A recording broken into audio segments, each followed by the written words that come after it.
Nazi Media, Staff U.S. News, Miami, FL cover photo courtesy, Reason Magazine.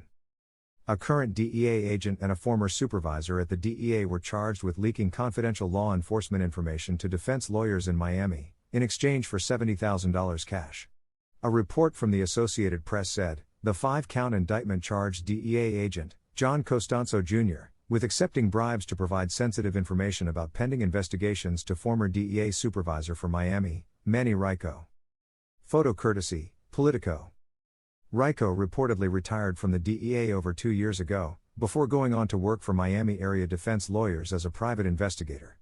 The indictment claimed Rico used the information to recruit new clients at times. The two men are alleged to have coordinated unlawful searches of criminal databases via burner cell phones, that Rico is alleged to have purchased.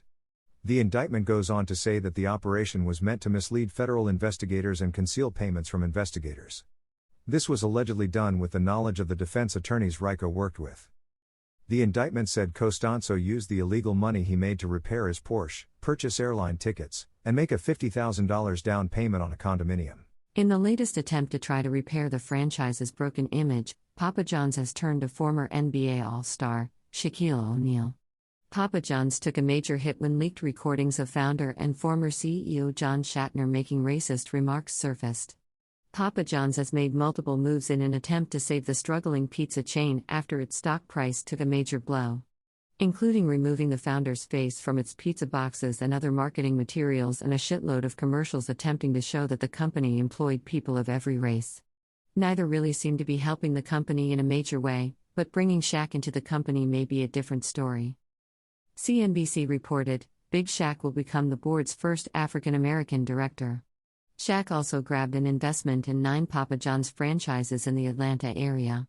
Shaq also pulled an Oprah when he signed a deal to become the company's brand ambassador. Shaq will receive $8.25 million for that part of the deal, but just like Oprah, Shaq got half of the $8 million company stocks. It's a gamble, but if something like this pays off, it can pay off big. If you don't believe me, ask Oprah Winfrey. She came up like a fat cat when she took half of her endorsement money from Weight Watchers in company stock. When the stock price made a huge jump, so did Ms. Oprah's pockets. She cashed out some of that stock and walked away with double-digit millions. Much more than she would have received had she taken all cash at the time she signed the endorsement deal. If this happens, it will probably be years before the stock price takes such a huge climb, but as long as the company doesn't go out of business, those stock options are like having money in the bank. As I write this, Papa John's stock price currently sits at $48.79, up about 4% from this time yesterday. Papa John's was looking for a way to show some diversity within the company. It cost them some money to get Big Shaq on the team, but I believe Shaq will be well worth the price of admission. People love Shaq. The little jump in the stock price after the company announced the news that they were bringing Shaq on board showed that. Papa John's hasn't even started rolling out the inevitable pizza commercials with Shaq either. Around the time that happens, is when I believe Papa John's stock will see a jump that will take them above $55/share. That, and come up with some new way of making their pizza or something. Because from looking at my personal Twitter feed, about 90% of people who've tried Papa John's says the pizza is trash. I don't know, I've never had Papa John's. Have you? Is it trash or is Twitter just overreacting again?